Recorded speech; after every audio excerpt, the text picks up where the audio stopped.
Hi friends, welcome to the channel. Day 17. இன்றைக்கி நம்ம day to day லைஃப்பில் பேசுகிற தமிழ் வார்த்தைகளை இங்கிலீஷில் பேசுகிறதுக்காக நான் ஒரு 25 சென்டென்சஸ் கொண்டு வந்திருக்கேன். ஸோ டைம் வேஸ்ட் பண்ணாமல் ஸ்ட்ரெயிட்டாக வீடியோக்குள்ளே போய் லேர்ன் பண்ணுவோம் வாங்க. ஃபர்ஸ்ட்டு மறுபடியும் சொல்லு. சில விஷயங்கள் புரியாது. ஸோ அதனால் நம்ம என்ன சொல்லுவோம் அப்படின்னா, திரும்ப சொல்லுங்கள், எனக்கு புரியலை, திரும்ப சொல்லுங்கள் அப்படின்றத. அதை நம்ம எப்படி இங்கிலீஷில் சொல்லலாம் அப்படின்னா, say it again, மறுபடியும் சொல்லு, say it again.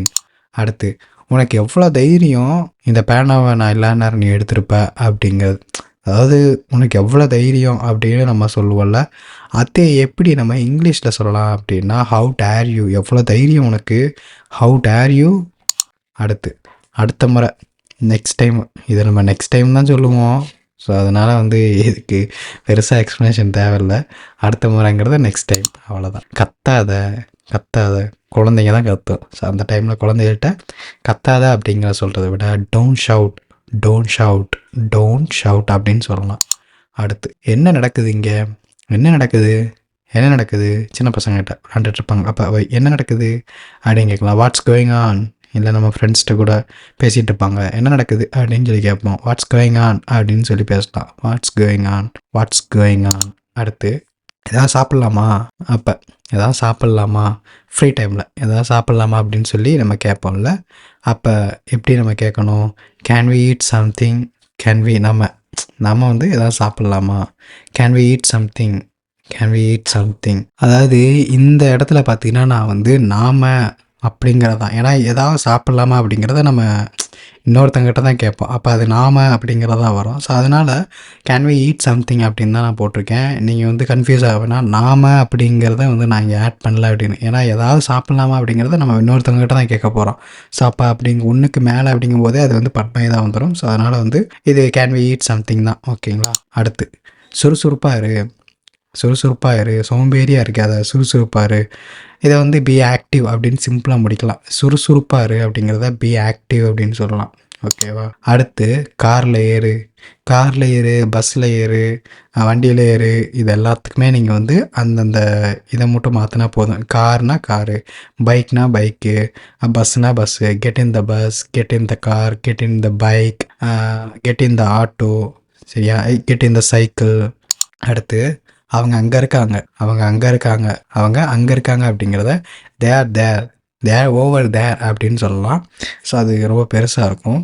தேர் அப்படின்னு சொன்னாலே முடிச்சிடலாம். சிம்பிளாக தேர் அப்படின்னு சொல்லலாம். ஓவர் தேர் அப்படின்னா அதெல்லாம் வேணாம். ஓகேவா. எங்களுக்காக காத்திரு, இது சிம்பிள். வெயிட் ஃபார் எங்களுக்காக வெயிட் பண்ணு, நாங்கள் வந்துடுறோம். எங்களுக்காக வெயிட் பண்ணு, நாங்கள் வந்துடுறோம். Wait for us. அடுத்து, என்ன கிண்டல் பண்ணுறியா அப்படிங்கிறது நம்ம ஃப்ரெண்ட்ஸ் தான் நம்மளை கலாய்க்கும் போது நம்ம கேட்போம், என்ன கிண்டல் பண்ணுறியா என்னைய அப்படின்னு. ஐ யூ டீசிங் மீ, என்ன கிண்டல் பண்ணுறியா. அடுத்து, கதவை பூட்டிட்டியா நம்ம கேட்போம். இல்லைன்னா நம்மக்கிட்டே கேட்பாங்க வீட்டில், கதவை பூட்டிட்டு வந்தியா, கரெக்டாக கதவை பூட்டிட்டியா அப்படி ஒரு டவுட்லேயே கேட்பாங்க. அப்போ கதவை பூட்டி விட்டியா, இதை எப்படி சொல்லலாம், Did you lock the door? கதவை பூட்டிட்டியா, கதவை அடைச்சிட்டியா அப்படின்றது. இது வெறும் ஆரம்பம்தான். இது படத்தில் வர டைலாக் தான். இது வெறும் ஆரம்பம்தான். இதை நம்ம யார்கிட்ட போய் சொல்ல போகிறோம். ஏதாவது சும்மா நம்ம ஃப்ரெண்ட்ஸ்கிட்ட சொன்னால் தான் இது மாதிரிலாம் டைலாக்லாம். இட்ஸ் ஜஸ்ட் அ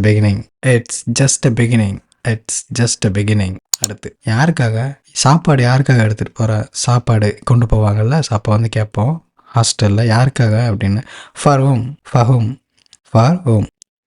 அடுத்து, மற்றவங்க சொன்னப்போ நான் நம்பலை, இப்போ தெரிஞ்சு போச்சு டயலாக் தான். மற்றவங்க சொன்னப்போ நான் நம்பலை அப்படின்றத. ஐ டிடன்ட் பிலீவ் நான் நம்பலை மற்றவங்க சொன்னப்போ வென் அதர் சைட். அடுத்து, நீ எக்ஸாம் நல்லா பண்ணிட்டியா அப்படின்னு கேட்போம். அது எப்படி சொல்லலாம் அப்படின்னா, Did you do your exam well? நீ எக்ஸாம் நல்லா பண்ணியா, Did you do your exam well? அடுத்து, உனக்கு வேறு என்ன வேணும், சின்ன பசங்களுக்கு கேட்போம். இது போதுமா, வேறு என்ன வேணும் சாப்பிட்றதுக்கு, உனக்கு வேறு என்ன வேணும். What else do you want? வேறு என்ன வேண்டும், உனக்கு என்ன வேணும், do you want. What else. அடுத்து, வேறு என்ன வேணும், what else do you want. அடுத்து, என்னால் புரிஞ்சிக்க முடியலை, I can't understand I can't understand, என்னால் புரிஞ்சிக்கவே முடியல. I can't understand. அடுத்து, உன்னை திரும்ப பார்த்ததில் சந்தோஷம். நம்ம அப்படி தான் சொல்லுவோம். உன்னை மீண்டும் சந்திப்பதில் மகிழ்ச்சி அப்படின்னு சொல்ல மாட்டோம். திரும்ப பார்த்ததில் சந்தோஷம் அப்படின்னு சொல்லுவோம். Nice to see again. திரும்ப பார்த்ததில் சந்தோஷம். Nice to see again. அடுத்து, சுவற்றை மேலே சாயாத, செவுத்துல சாயாத அப்படின்னு தான் சொல்லுவோம். சுண்ணாம்பு அடிச்சதுக்கு செவுத்துல சாயாத. அப்புறம் ஒட்டிக்கிறோம். Don't lean on the wall. Don't lean on the wall. Don't lean on the wall. அடுத்து, பாலை சூடு பண்ணு, பால் ஆறி போச்சு, போய் சூடு பண்ணி குடிச்சிக்க, பாலை சூடு பண்ணு அப்படின்னு சொல்லுவாங்க அம்மா. Heat the milk. Heat the milk. Simple. Heat the milk. அவ்வளோதான். என்ன விஷயம், என்ன விஷயம், கும்பலாக பேசிகிட்டு இருப்பாங்க. அப்போ போய் கேட்போம், என்ன விஷயம், என்ன விஷயம், என்ன விஷயம், வாட் இஸ் த மேட்டர், என்ன விஷயம், வாட் இஸ் த மேட்டர் அப்படின்னு கேட்போம். அது நீங்கள் சிம்பிளாக what is the matter, what's the matter, what is இப்படி போடாமல் what's the matter, what's the matter. அடுத்து, திரும்ப திரும்ப. இது சிம்பிள். Again and again. இது எல்லாருமே ஈஸியாக சொல்லிடலாம். Again and again. அடுத்து, நான் டீ குடிச்சிட்டேன், நான் டீ குடித்தேன். சாயங்காலம் என்ன ஸ்நாக்ஸ் சாப்பிட்டேன், நான் ஸ்நாக்ஸ்லாம் எதுவும் சாப்பிடல, டீ தான் குடித்தேன், நான் டீ தான் குடித்தேன். ஐ ட்ராங்க் டீ, நான் டீ குடித்தேன். ஐ ட்ராங்க் டீ, ஐ ட்ராங்க் டீ. அடுத்து, நல்ல வேலை நான் தப்பிச்சிட்டேன், நல்ல வேலை எக்ஸாமில் நான் தவறி பாஸ் பண்ணிட்டேன், இல்லைன்னா எனக்கு அடி விழுந்திருக்கும், நல்ல வேலை நான் தப்பிச்சிட்டேன் அப்படின்னு சொல்லுவாங்க. லக்கிலி ஐ எஸ்கேப்ட், லக்கிலி ஐ எஸ்கேப்ட். எப்படியோ நல்ல வேலை நான் தப்பிச்சிட்டேன், லக்கிலி ஐ எஸ்கேப்ட். அவ்வளோதான் கைஸ். இன்றைக்கி 25 சென்டென்சஸ் வந்து லேர்ன் பண்ணியிருப்பீங்க. இதில் எத்தனை சென்டென்சஸ் வந்து புதுசாக லேர்ன் பண்ணீங்க, எத்தனை வந்து உங்களுக்கு ஆல்ரெடி தெரியும் அப்படிங்கிறத கமெண்ட்ஸில் சொல்லுங்கள்.